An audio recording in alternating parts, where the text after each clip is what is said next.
ምክረ ቅዱሳን የሕይወት መዓዛ በብፁዕ ቅዱስ አቡነ ሽኖዳ ሳልሳዊ። ትሕትና ከሀብታት ሁሉ በላይ።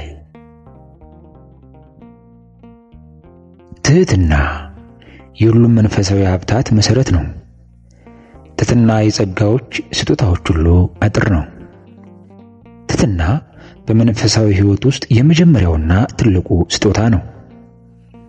ጌታችን መድኃኒታችን ኢየሱስ ክርስቶስ የተራራው ስብከቱ ላይ ማስተማር የጀመረው እንዲህ በማለት ነበር።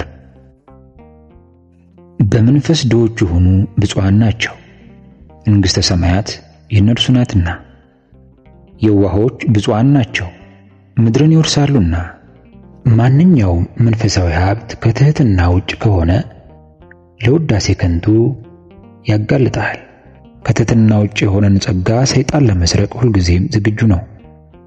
ራሳችንን ከፍ ከፍ የምናደርግ ከሆነ ሌሎች እንዲያመሰግኑንና እንዲያደንቁን የምንፈልግ ከሆን ከኛ ጋር የሚቆይ መንፈሳዊ ሀብት አይኖርም፣ እንጠቃለን። እግዚአብሔር ለተለያዩ ጸጋዎች ባለቤት አድርጎ ከሆነ ትሕትናንም ጨምሮ እንዲሰጥህ ጠይቀው። ትሕትና ከተሰጠህ በጸጋ እየኖርክ መሆንህን አውቀህ ራስን ከፍ ከፍ ከማድረግ ተቆጥበህ ትኖራለህ። ያንተ ጸጋ ወይም ሀብት በተለይ ቅዱሳን ከተሰጣቸውና በአግባቡ ከተጠቀሙበት ሀብት አንጻር ሲታይ ምንም እንዳልሆነ ትገነዘባለህ። በተመሳሳይ እግዚአብሔር ታላቅ ሀብት ከሰጠህ ከትሕትና ጋር እንዲሆንልህ አሊያም ደግሞ ጸጋውን ካንተ እንዲወስደው መጸለይ ይኖርብሃል። ያለ ትሕትና መንፈሳዊ ጸጋ ካንተ ጋር የሚቆይ ከሆነ በእርግጠኝነት በጠላታችን ሰይጣን አገዛዝ ስር ትወድቃለህ። ላድ ሰውነቷን በተዋህዶ ታከብራለች፣ በአሕዛብም መካከል ትመካለች፣ በእግዚአብሔርም ወገኖች መካከል ነገርን ትናገራለች። እኔ ከእግዚአብሔር አብ ተወለድኩ፣ ምድርንም እንደ ጉም ሸፈንኳት። እኔ በሰማይ ኖርኩ፣ ዙፋኔንም በሰማይ ዘረጋሁ። ብቻዬን በአድማስ ዞርኩ፣ በውቅያኖስም መካከል ዞርኩ። በባሕር ማዕበል መካከል በየብስም መካከል ተመላለስኩ። ከ5500 ዘመን አስቀድሞ የሕዝቡንና የአሕዛብን ሥጋ አልተዋርኩም። ከዚህ በኋላ ዕረፍትን ፈለግኩ። በእርሱ ፍቃድ በከበረ በማርያም ማኅፀን ሥጋን ተዋሃድኩ። እስከ 49 መጽሐፍ ቅዱስ እንደተናገረው እግዚአብሔር ለትሑታን ምስጢሩን ሁሉ ገልጥላቸዋል፣ ጸጋውንም ያበዛላቸዋል። ነገር ግን ጸጋን አብልጦ ይሰጣል። እግዚአብሔር ለትሑታን ክብርን ባበዛላቸው መጠን እነርሱ ደግሞ ትሑትነታቸውን ጨምራሉ፣ ነፍሳቸውም የበለጠ ወደ እግዚአብሔር ትቀርባለች፣ በጸጋ ላይ ጸጋም ትጨምራለች። ከቅዱሳን አንዱ ሰይጣንን በትሕትና ሲዋጋው ኖረ። ትሕትና ያሸነፈው ሰይጣን በድጋሚ መጣና አባታችን አንተ እኮ ትሑት ነህ አለው።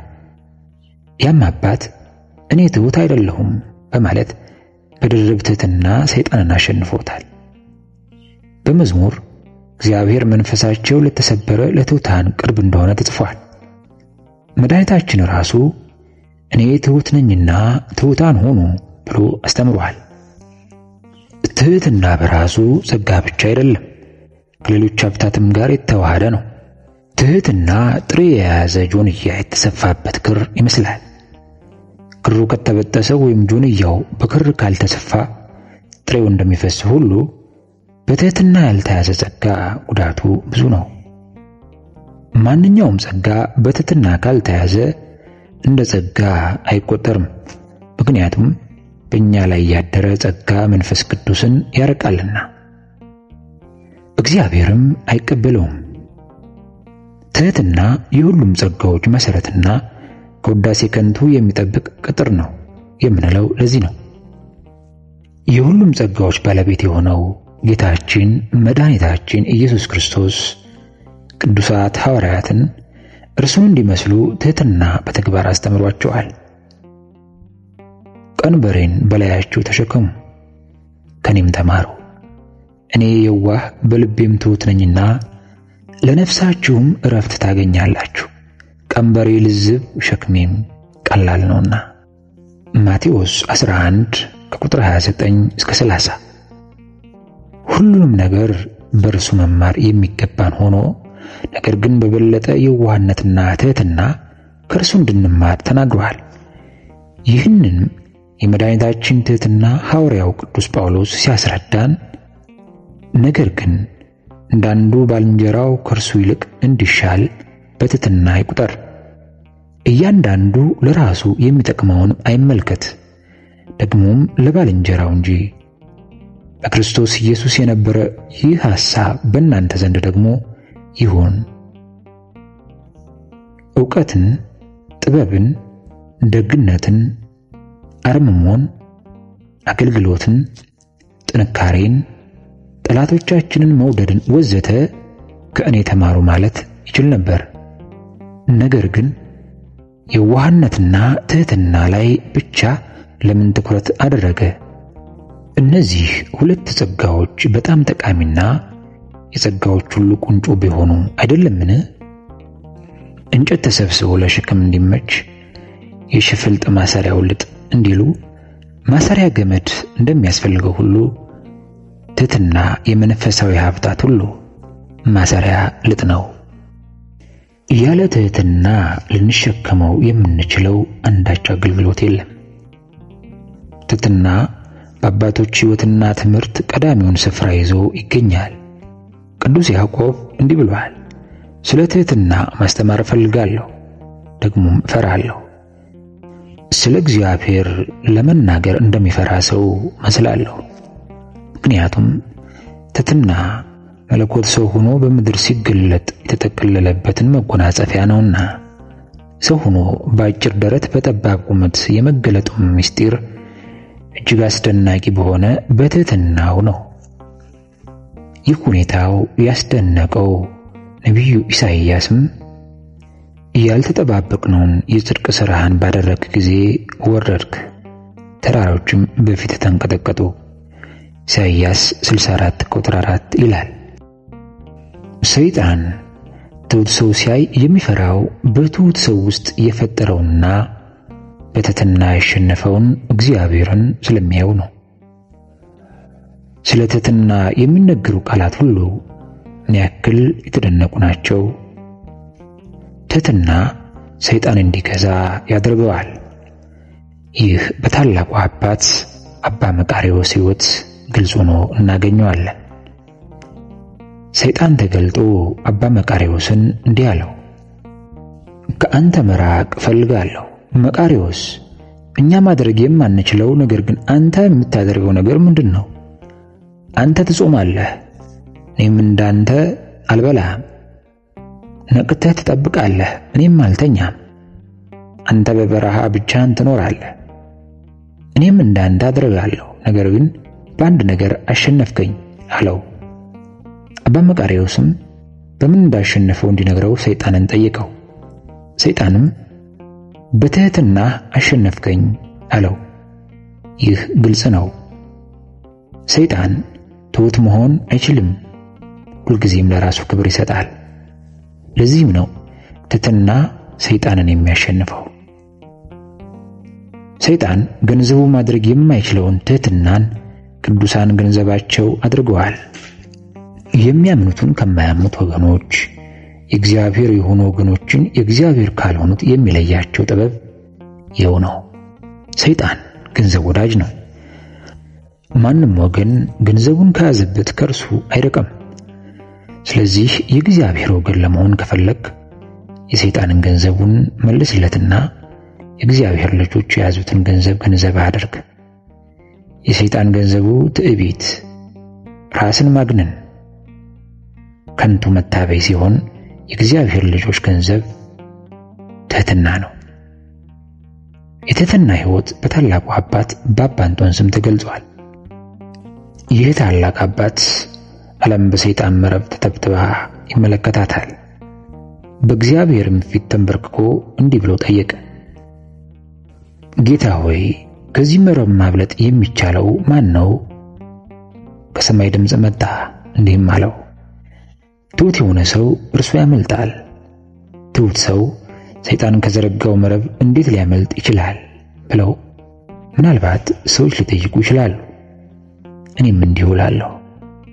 ትሑት ሰው ሁልጊዜ በራሱ አቅም እንደሌለው ያምናል፣ በእግዚአብሔር ኃይልም ይተማመናል። በመሆኑም የእግዚአብሔር ኃይል ይረዳዋል፣ ከሰይጣንም መረብ ሁሉ ጠብቀዋል። ይህ ማለት ደግሞ አዋቂ ነኝ ብሎ በእውቀቱ ከሚተማመን፣ ጠንካራ ነኝ ብሎ በጥንካሬው ከሚተማመን፣ ጻድቅ ነኝ ብሎ በጽድቁ ከሚተማመን ሁሉ ርቆ መገኘት ነው፣ ራስንም መካድ ነው። ትሑት ሰው አዋቂ፣ ጠንካራና ጻድቅ እንዳልሆነ ያምናል። እንዲህ ነኝ ብሎ ካመነም ንስሐ ይገባል፣ ይጸጸታል። እግዚአብሔርም በድክመቱ ሁሉ ይረዳዋል፣ ለእርሱም ይቆማል። ይህ ሰይጣን ከሚፈራው ነገር ሁሉ በላይ ነው። ሰይጣን ከሁሉም በፊት ሰዎች ከትሕትና እንዲወጡ ወይም እንዲርቁ ይፈልጋል። ጌታችን እንዲህ ብሏል፣ ይህ አይነት ወገን ከጸሎትና ከጾም በቀር አይወጣም። ማቴዎስ 17 ቁጥር 21። የሚጾምና ዘወትር የሚጸልይ ሰው ትሑት ነው። ሰይጣንንም የሚወጣበት ኃይል መንፈስ ቢሰጠው ሰይጣንን ካወጣ ወይም እንዲርቅ ካደረገ ራሱን እንዳወጣው ወይም እንዳራቀው አድርጎ ራሱን አያመሰግንም። በራሱ ጥንካሬ እንደሌለው እንዳላወጣው አድርጎ ያምናል። እግዚአብሔር ጸሎትን ተቀብሎ እርዳታ እንዳደረገለት ያምናል። እውነተኛ ጾም ማለት የሰው ልጅ ራሱን በእግዚአብሔር ፊት የሚያዋርድበትና ዝቅ ዝቅ የሚያደርግበት እንዲሁም ደካማ እንደሆነ የሚያስብበት የነፍስንም ስብራት የሚጠግንበት ነው። በትሕትና ምክንያት ሰይጣን ቅዱስ እንጦንስን ሊቀርበው አልቻለም። የሁሉም መነኮሳት አባት ርዕሰ መነኮሳት የሆነው አባ እንጦንስ ሰይጣን በተፈታተነው ወቅት ቅዱስ እንጦንስ እንዲህ ብሎታል፣ አንተ ኃይለኛ ነህ፣ ከኔ ከደካማው ምን ትፈልጋለህ? ከእናንተ ታናሹንም እንኳ መታገል የማልችል ደካማ ነኝ አለው። ነገር ግን ወደ እግዚአብሔር እንዲህ ብሎ ጸለየ፣ ጌታ ሆይ አፈርና ትቢያ መሆናቸውን የሚያምኑ አባቶችን መንፈስ ስጠኝ። ሰይጣን ይህን ፈጽሞ በትሕትና የተሞላ ጸሎት በሰማ ጊዜ እንደ ጭስ በኖ ጠፋ። ቅዱሳን በትሕትና ፍጹማን ናቸው። የአባቶቻችን ትሕትናቸው በእግዚአብሔርና በሕዝቡ ላይ ብቻ ሳይሆን በሰይጣን ፊትም ጭምር ነበር። በቅዱስ እንጦንስና በቅዱስ መቃርስ እንዲሁም ቁጥራቸው ከመጠን የበዛ በየዘመኑ ከነበሩ አባቶቻችን ሕይወት እንደተረዳነው ቅዱሳን በትሕትናቸው ሰይጣንን ድል አድርገውታል። የትሕትና ጸጋ ታላቅነት የሚገለጠው በተቃራኒው ራስን የማክበርና ራስን የማወደስ ጉዳት ስንመለከት ነው። ኩራት ወይም ትምክህት ሊቀ መላእክት የነበረው ሳጥናኤልን አዋርዶ ስሙና ተግባሩ ተቀይሮ የክፉ ሥራ ሁሉ ምክንያት እንዲሆን አድርጎታል። የመጀመሪያው ኃጢአትም ኩራት፣ ራስን ከፍ ከፍ ማድረግ ነው። ሊቀ መላእክት የነበረው ፍጡር ከክብሩ እንዲዋረድ አድርጓል። ነቢዩ ኢሳይያስ የሰይጣን አወዳደቅ በምን ምክንያት እንደነበረ ጽፎታል። አንተ የንጋት ልጅ የአጥቢያ ኮከብ ሆይ እንዴት ከሰማይ ወደቅ? አሕዛብን የሚያዋረድክ አንተ ሆይ እንዴት እስከ ምድር ድረስ ተቆረጥክ? አንተን በልብህ ወደ ሰማይ አረጋለሁ፣ ዙፋኔንም ከእግዚአብሔር ከከዋክብት በላይ ከፍ ከፍ አድርጋለሁ። በሰሜንም ዳርቻ በመሰብሰቢያ ተራራ ላይ ቀምጣለሁ። ከደመናዎች ከፍታ በላይ አድርጋለሁ፣ በልዑልም እመላለሳለሁ አልኩ። ኢሳይያስ 14 ከቁጥር 12 እስከ 14። ሰይጣን የወደቀው እርሱ ብቻውን አልነበረም። የመጀመሪያ ወላጆቻችንን በተመሳሳይ ሁኔታ ራሳቸውን ከፍ ለማድረግ በተላለፉባቸው ምክንያቶች እንዲወድቁ አድርጓል። እንዲህም አላቸው፣ ከእርሷም በበላችሁ ቀን ዓይኖቻችሁ እንዲከፈቱ እንደ እግዚአብሔርም እንደ እርሱ መልካምንና ክፉንም የምታውቁ እንድትሆኑ እግዚአብሔር ስለሚያውቅ ነው እንጂ ብሎ ተናገረ። ክብር የሚፈልግ ሰው መቼም ሊረካ አይችልም። ምንም እንኳ ግለሰቡ የሚገኝበት ቦታ ወይም ስልጣን ከፍተኛ ቢሆንም ሁልጊዜም የሚያስበው የተሻለ ስልጣን ወይም ክብር ነው። እንደ ኪሩቤል ፍጹም ውብና በጥበብ የተሞላ ቢሆንም እስከ 28 ከቁጥር 4 አሁንም ክብር ከመሻትና ከፍ ከፍ ማለትን ከመውደድ ወደ ኋላ አላለም። በኩራት ምክንያት ወደ ሲኦል ይወርዳል። ጌታም እንዲህ ብሏል፣ ራሱን ከፍ የሚያደርግ ሁሉ ይዋረዳልና ራሱንም የሚያዋርድ ሁሉ ከፍ ይላል። ሉቃስ 14 ከቁጥር 11 ሰይጣን መልአክ ሆኖ እያለ ራሱን ለመሾም በወደደ ጊዜ ወደ ሲኦል ወረደ። ጥልቅ ወደ ሆነው ጉድጓድ ዘለቀ። ማዕረጉን አጣ። ዲያብሎስም ተባለ። በአምሳለ እግዚአብሔር የተፈጠረው ሰው ራሱን ለመሸለም በተነሳ ጊዜ የእግዚአብሔር አምሳያነቱን አጣ፣ ከገነትም ተባረረ። ሰይጣን እንደተሰቃየ ሁሉ የሰው ልጅም ተሰቃየ። በጣም ከባዱ ነገር ራሳችንን ከፍ ከፍ ባደረገን ጊዜ እግዚአብሔር በእኛ ላይ ይነሳል። እግዚአብሔር ለመንግስቱ ቀናኢ ነው። እግዚአብሔር ትዕቢተኞችን ይቃወማል። ያዕቆብ 4 ከቁጥር 6 እግዚአብሔር የሚቃወማቸው ሰዎች መጨረሻቸው ምን ይሆን? አንተ እግዚአብሔር እንዲቃወምህ ራስህን በትዕቢት ማጋለጥ ትፈልጋለህን? ነቢዩ ኢሳይያስ በተናገረው ቃል እንፈራ ይሆንን? የሰራዊት ጌታ እግዚአብሔር ቀን በትዕቢተኛውና በኩራተኛው ሁሉ ላይ ከፍ ባለውም ላይ ይኖራል። እርሱም ይዋረዳል። ደግሞም በረጅም ከፍ ባለው በሊባኖስ ዝግባ ሁሉ ላይ፣ በባሳንም ዛፍ ሁሉ ላይ፣ በረጅሙም ተራራ ሁሉ ላይ፣ ከፍ ባለውም ኮረብታ ሁሉ ላይ፣ በረጅሙም ግንብ ሁሉ ላይ፣ በተመሸገውም ቅጥር ሁሉ ላይ፣ በተርሴስም መርከብ ላይ፣ በሚያምኑም ጣዖታት ሁሉ ላይ ይሆናል። ሰውም ሁሉ ይዋረዳል፣ የሰውም ኩራት ይወድቃል። በዚያም ቀን እግዚአብሔር ብቻ ከፍ ይላል፣ ጣዖቶቻቸውም ሁሉ ፈጽመው ይጠፋሉ። ኢሳይያስ 2 ከቁጥር 12 እስከ 17። ስለዚህ ወንድሜ ሆይ እህቴ ሆይ ጠቃሚ ምክሮችን ልምከራችሁ። እግዚአብሔር ከሚጠላው ነገር ሁሉ ሽሹ። ትሕትናን ተከተሏት፣ ገንዘብም አድርጓት። እንዲህ ብታደርጉ ራሳችሁን ትጠቅማላችሁ፣ የሚከተሏችሁም ሁሉ የእግዚአብሔርን መልካምነት ያደንቃሉ። ትሕትናን ተጎናጽፋችሁ የምትቆሙበት ኃይልና ጸጋውን ያድላችሁ። ራስን ባዶ ስለማድረግና ስለ ትሕትና የተለያዩ የሶርያ ቅዱሳን አባቶች መንፈሳዊ ምክር። እግዚአብሔር አምላክ ለሰው ልጆች ያለውን ፍቅር የገለጠው ራሱን ባዶ በማድረግ የባሪያውን መልክ ይዞ በመገኘት ነው። የእግዚአብሔር ፍቅር በምላሹ ብድራትን ይሻል። ሰውም እግዚአብሔር በልጁ ያሳየው ፍቅር አርአያ አድርጎ እርሱን ወደ ማፍቀር መምጣት ይጠበቅበታል። አንድ ሰው እግዚአብሔር እንደወደደው እርሱም በምላሹ አምላኩን መውደድ ከፈለገ ልክ እንደ አፍቃሪው ኢየሱስ ክርስቶስ ራሱን ባዶ ማድረግ ይኖርበታል። ይህም የእግዚአብሔርን ፍቃድ ለመፈጸም የመጀመሪያው ተፈላጊ ነገር ነው። ለማንኛውም በጎ ሥራ እግዚአብሔርን ማፍቀር ይቀድማል። ይህም በእኛ እንዲፈጸም ካሻን ባለራእዩ ቅዱስ ዮሴፍ እንደገለጸልን አስቀድመን መንፈስ ቅዱስ በእኛ ሰውነት ላይ ሥራ እንዲሠራ ልንፈቅድለት ይገባናል። ይህም ቅዱስ ፊልክስዩስ 3ኛ ልደት ይለዋል።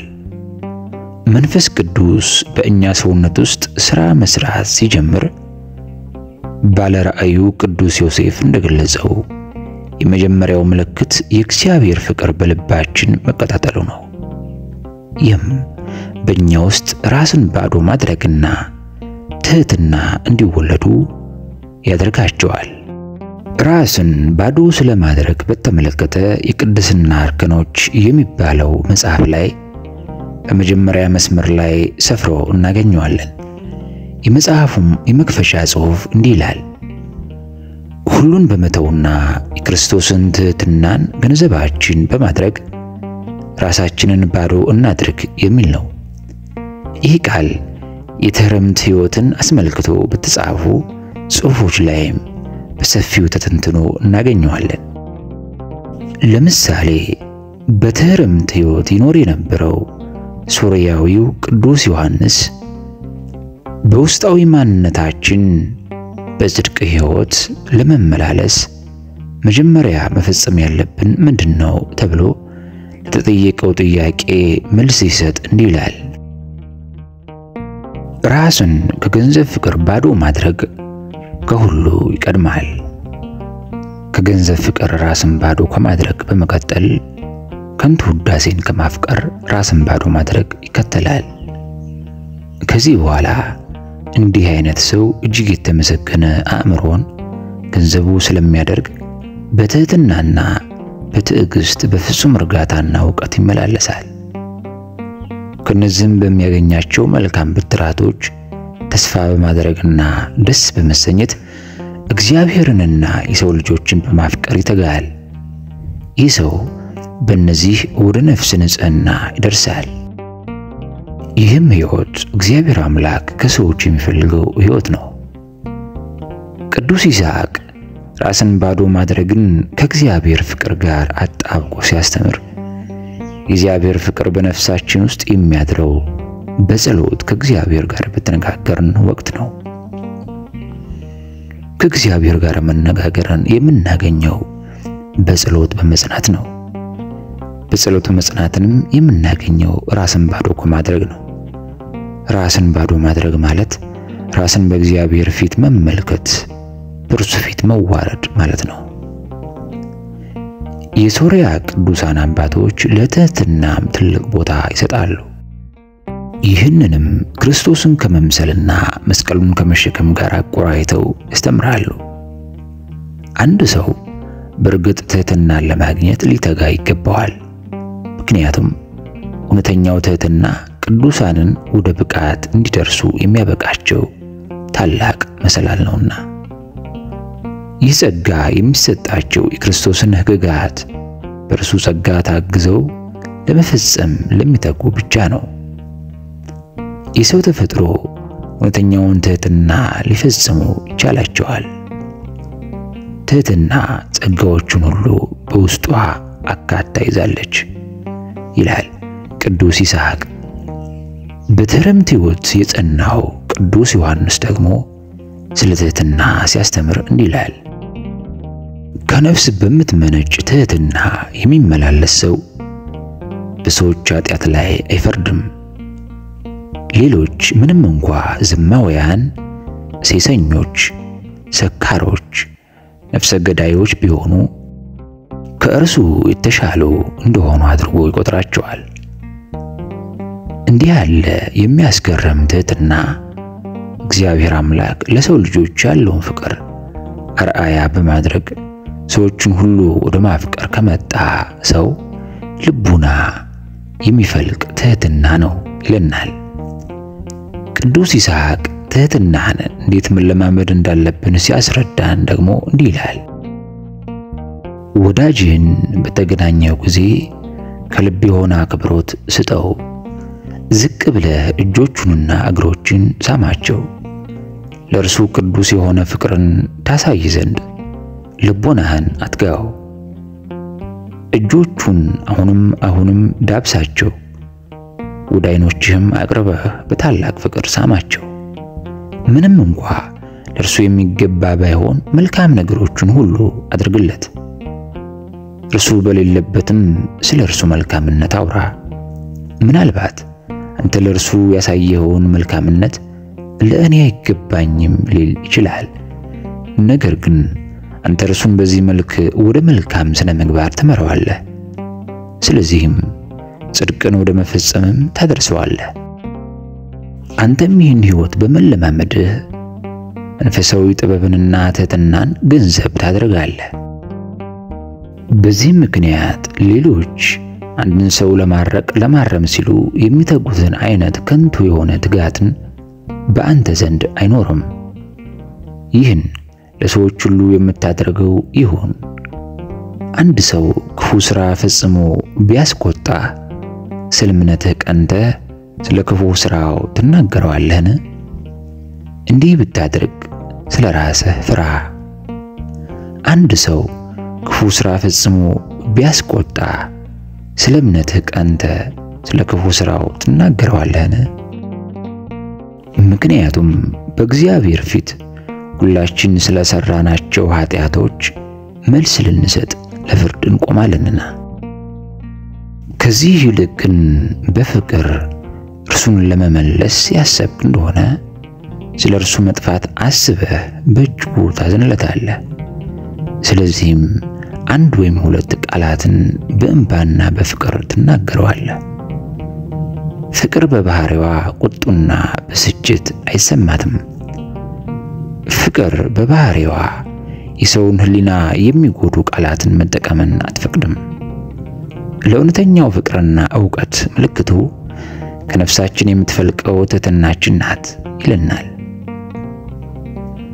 ለእውነተኛው ፍቅርና ዕውቀት ምልክቱ ከነፍሳችን የምትፈልቀው ትሕትናችን ናት። እንደ ቅዱስ ይስሐቅ ትንታኔ እውነተኛ ትሕትና ለከንቱ ውዳሴ ትርፍ ሲባል በልባቸው ወንድማቸውን የሚጠሉ በውጭ ሲታዩ ግን ስለ ወንድማቸው ያዘኑና የተጨነቁ መስለው ከሚታዩ ግብዞች ትሕትና ፈጽማ የተለየች ናት። ቅዱስ ይስሐቅ የመሰከረላት ትሕትና ባለራእዩ ቅዱስ ዮሴፍ የተናገረላት ትሕትና ናት። በሰውነታችን ያደረው መንፈስ ቅዱስ ሥራ በመስራቱ ምክንያት ከነፍሳችን የምትወለደው ትሕትናን እርሷ እውነተኛዋ ትሕትና ናት። ቅዱስ ይስሐቅ ስለዚህ ትሕትና እንዲህ ብሎ ይመሰክራል። እንደዚህች አይነት ትሕትና አንድን ሰው ሌሎች ከእርሱ ይልቅ ቅዱሳን እንደሆኑ እንዲያስብ የምታደርግ ትሕትና ስትሆን በዚህች ትሕትና ውስጥ የሚኖር ክርስቲያን በማንም ሰው ላይ አይፈርድም። በዚህች አይነት ትሕትና ውስጥ የሚገኝ ሰው ሰውን ሁሉ የሚመለከተው ወሰን በሌለው በእግዚአብሔር ፍቅር ውስጥ ሆኖ ነው። እንዲህ አይነት ሰው የሰውን እምቅ የሆነ ከእግዚአብሔር ዘንድ የተሰጠውን አቅምና ችሎታ እንጂ በጊዜው የፈጸመውን ክፉ ሥራውን አይመለከትም። በእውነቱ ከሆነ እንዲህ አይነቷን ትሕትናን ገንዘቡ ያደረገ ሰው ብሩክ ነው። ራሱንም ሁልጊዜ በክርስቶስ እቅፍ ውስጥ ያገኘዋልና። እንደ ቅዱስ ይስሐቅ ትንታኔ እንዲህ አይነት ትሕትና እንስሳትንም የሚያለማምድ ትሕትና ነው።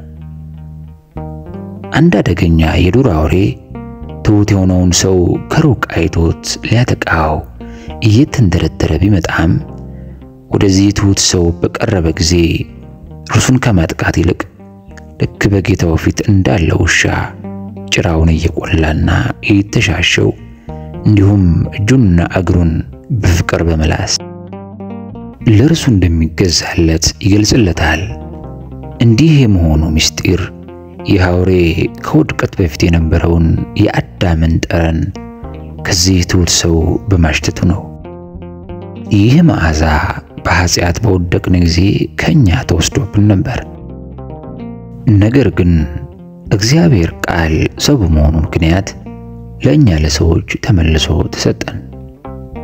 ቅዱስ ይስሐቅ። የገነት መሰጠት። የሶርያ ቅዱሳን አባቶች ስለ ድነት ሲያስተምሩ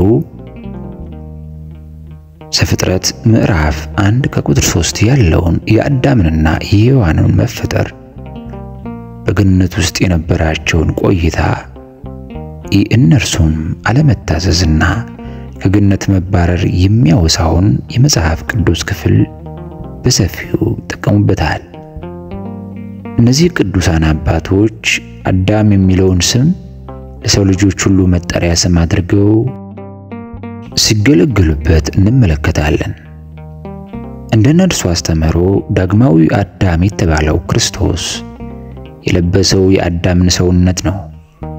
ይህ ሰውነት የእኛ ሰውነት ነው። በዚህ ሰውነት በመገኘት የአዳም አለመታዘዝን በመታዘዝ ለወጠው። ስለዚህም የሰው ልጆች በጌታችን በመድኃኒታችን ኢየሱስ ክርስቶስ ምክንያት ወደ ገነት መግባትን አገኙ። ቅዱስ ኤፍሬምና ሌሎች የሶርያ ቅዱሳን አባቶች ጌታችንን የተወጋውን ጎን በማንሳት አዳም ወደ ቀድሞ መኖሪያው ወደ ገነት መግባቱን ይሰብካሉ። ይህም በተመለከተ ቅዱስ ኤፍሬም እንዲህ ይላል። ሰይፍን ለመልአኩ አስታጥቆ ከሕይወት ዛፍ ቀጥፈን እንዳንበላ ወደ ገነትም ተመልሰን እንዳንገባ የከለከለን ጌታ የተባረከ ይሁን። እንደ እሳት የሚንቀለቀለው የኪሩቤል ሰይፍ ወደ ሕይወት ዛፍ የሚወስደው መንገድ ተዘግቶ ነበር። አሁን ግን የሕይወት ዛፍ ባለቤት የሆነው ጌታ ራሱን ለሰው ሁሉ መብል አድርጎ ሰጠ። ለፍጥረታዊ አዳም በገነት ለመብላት መልካም የሆኑትን እንዲበላ ፈቅዶለት ነበር። ለእኛ ግን ገነትን የተከላት ዳግማዊ አዳም ክርስቶስ ለነፍሳችን ምግብ ይሆን ዘንድ ሥጋውን ቆርሶ ሰጠን። አዳም ገነትን ጥሎ ሲወጣ ከእርሱ ጋር እኛም አብረን ወጥተን ነበር። አሁን ግን ወደ ገነት ተመልሰን እንገባ ዘንድ ስለኛ ስለተሰዋው ጠቦት ምክንያት የመልአኩ ሰይፍ ተወገደልን። እንዲሁም አዳም በመተላለፉ ምክንያት የጸጋ ለብሶ ስለተገፈፈ የበለስ ቅጠል እንዲያገለድም ተገደደ። አዳኛችን ክርስቶስ ግን ከቁስሉ ይፈውሰውና ከጸጋው ልብስ ተራቁቶ የነበረውን አዳምን የጸጋ ልብሱን ያለብሰው ዘንድ ሰው ሆነ። ከእንግዲህ ሰው ልጆች የበለስ ቅጠልን ማገልደም እንደቀረላቸው ሊያሳየን የበለስ ተክሏን ረገማት። አዳም ወደ ቀደመው ክብሩ ተመልሷልና እንደ ልብስ ታገለድመው ዘንድ የበለስ ቅጠሏ ከእንግዲህ አላስፈለገችውም። ከዚህ በታች የምናየው ቅዱስ ኤፍሬም የቅኔ ድርሰት በአዳም መስሎ ሰው ልጆች ሁሉ በኃጢአት ጎስቁለው መውደቃቸውን፣ ነገር ግን የአዳምን ሥጋ በመልበስ ዳግማዊ አዳም በተባለው በክርስቶስ የሰው ልጅ ሁሉ ወደ ቀድሞ ክብሩ በመመለስ እንደፈወሰው እንረዳለን። እንዲሁም ቅዱስ ዮሐንስ አፈወርቅ ጌታችን በፈጸመልን የማዳን ሥራ ወደ ገነት መግባትን ብናገኝም ገነት የተባለችው የቀደመችይቱ ገነት እንዳልሆነች፣ ነገር ግን ከዚያች በእጅጉ ወደምትልቅ ወደ መንግሥተ ሰማያት እንደገባን ያስተምረናል። ይህም የሚከናወነው በቤተ ክርስቲያን በሚፈጸሙት ምስጢራት በኩል ነው። በቅዱስ ቁርባን የምንመገበው ኅብስት ሰማያ ሰማያትን ሰንጥቀን ወደ እግዚአብሔር ዙፋን እንድንቀርብ ያደርገናል። ቅዱስ ሥጋውንና ክቡር ደሙን የተቀበሉ ወገኖች ወደ ሰማያ ሰማያት በመነጠቅ ገነት በተባለው ክርስቶስ ዕረፍታቸውን ያደርጋሉ። በቀዳማዊ አዳም ምክንያት የሰው ልጅ ሁሉ ገነትን ጥለው ወጥተው ነበር። በዳግማዊ አዳም ክርስቶስ በኩል ግን የሰው ልጆች ዳግም ከገነት ወደሚልቀው ወደ ክርስቶስ አካል መግባትን አገኙ። በመንፈሳዊ ኅብስት ምክንያት ሁሉም መዳረሻውን ገነት የተባለውን ክርስቶስ ይሆን ዘንድ የንስር ክንፍ ተሰጣቸው። ሕያው ከሆነው ኅብስት የተመገቡ እርሱን ለመቀበል በደመና ወደ ሰማይ ሰማያት ተነጠቁ። ቅዱስ ኤፍሬም በእርሱ አምኖ የተጠመቀውን ክርስቲያን ክርስቶስ በገነት አኖርሃለሁ አላለውም። ነገር ግን በሰማያት በቀኜ አቆምሃለሁ አለው። ስለዚህም ይህን ሰው ምድራዊ አካል ስላለው ዝቅ አድርገህ አትመልከተው። ምክንያቱም እግዚአብሔር ይህን ሰውነት ወደ ሰማየ ሰማያት እንዲነጠቅ በማድረግ በጎኑ በክብር አቁሞታልና። ይህም በመላእክት ጉባኤ ፍጹም ሆኖ ተገልጧል። እግዚአብሔር ቃል የሰውን ተፈጥሮ ገንዘቡ በማድረግ ከመለኮት ጋር አዋሃደው። ስለዚህም በእርሱ አምኖ በተጠመቀ ክርስቲያን ጌታችን ከዙፋኑ ቀኝ እንዲቀመጥ በማድረግ ያከብረዋል። ጌታችን ይህን ሰው በውሃ ሰራው፣ ለነፍሱ ነፍስ ይሆን ዘንድ መንፈስ ቅዱስን ሰጠው። እንዲህ አድርጎ ከሰራ በኋላ እባብንና ጊንጥን ትረግጡ ዘንድ በጠላትም ኃይል ላይ ስልጣን ሰጠዋችሁ ብሎ እንደተናገረ በሰይጣንና በሰራዊቱ ላይ አለቃ አድርጎ ሾመው። ቅዱስ ዮሐንስ አፈወርቅ። ቅዱስ ኤፍሬም ገነትን በምናባዊ መልክ እንደሚከተለው ይገልጣታል። ነገር ግን ላስተዋለው ይህ ድርሰት ስለ ቅዱስ ሥጋውና ስለ ክቡር ደሙ የሚያወሳ ሆኖ እናገኘዋለን። እስራኤላውያን በምድረ በዳ ይከተላቸው የነበረው ዓለትን አስታውሼ ዓለማትን የፈጠረውን የእግዚአብሔርን ቃል ልብ አለው። እንደ ታላቅ ወንዝ ለእርሱ ከዓለት ውስጥ የፈለቀው ውሃ በውስጡ ካለው የውሃ ቋት የተገኘ አልነበረም። በዓለቱ ውስጥ አንድም ጠብታ ውሃ የለም። ነገር ግን ልክ የእግዚአብሔር ቃል ፍጥረትን ከምንም እንዳስገኛቸው እንዲሁ ታላቅ የውሃ ጅረት ከደረቅ ድንጋይ ውስጥ ፈልቆ የተጠሙትን አረካቸው። ሙሴ በመጽሐፉ ስለ ስነ ፍጥረት ገልጦ ጽፎልናል። ስለዚህም ተፈጥሮና መጽሐፍ ቅዱስ ስለ ፈጣሪ ምስክሮች ሆኑ። የሰው ልጅ ተፈጥሮን ለራሱ ጥቅም ሲገለገልባት እንደሚያውቃት እንዲሁ መጽሐፍ ቅዱስን በማንበብ በውስጡ የያዘውን መረዳት ይቻለናል። እነዚህን ሁለቱን ምስክሮች በሁሉ ስፍራ እናገኛቸዋለን። እግዚአብሔር የለም የሚሉትን ኢአማንያን ለማሳፈር እነዚህን ሁለቱን በሁሉም ጊዜና ሰዓት የሚገኙ የእግዚአብሔር ሕልውና አዋጅ ነጋሪዎች ናቸው ይላል የቅዱሳን ሶርያ አባቶች መንፈሳዊ ምክር። በቀጣይ በሌላ መንፈሳዊ ምክር እስክንገናኝ እግዚአብሔር በሰላም ያቆየን። አሜን።